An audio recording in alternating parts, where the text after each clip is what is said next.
आम कार्यकर्ताले महाधिवेशन चाहेको छ र अझ कुरो के हो भने कांग्रेस जस्तो डेमोक्रेटिक पार्टीले त आफ्नो अधिवेशन टाइममा गराउने कुरा कार्यकर्ताले साइन गरेर रोइ कराई गरेर अझ हिजोदेखि त नेवी संघका केटाहरूले भाइहरूले केन्द्रीय कार्यालय तालाबन्दी गरे, अब घर घरमा तालाबन्दी गर्ने घोषणा गरिसकेका छन् है।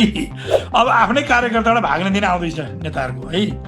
अब कांग्रेस जस्तो लोकतन्त्रवादी पार्टीले 4 वर्षमा गर्नुपर्ने अधिवेशन खुरुक्क नियमित अधिवेशन गर्नुपर्छ पर्दैन?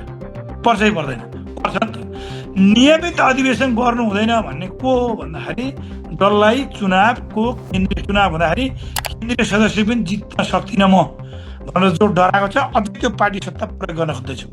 कहीँ पार्लियामेन्ट्री मिनिस्टर भइहाल्ला, फेरि चाहिँ शेरबहादुर प्रधानमन्त्री बनिहाल्नु होला, म फेरि एकपल्ट अझै गृहमन्त्री अथवा अर्थमन्त्री हुन पाउँला, परराष्ट्र पठाउन पाउँला भन्ने जसलाई छ र फेरि पुनः म धाँधली गरेर के गरेर अलिक पर पुर्याउँदाखेरि ग्रुपहरू टुक्र्याएर छिन्नभिन्न पारेर फेरि पार्टी सत्ता क्याप्चर गर्छु र अनि फेरि म चाहिँ सरकार क्याप्चर गर्छु भन्ने जसले एउटा सपना देखिरहेछ नि, सपना हुन्छ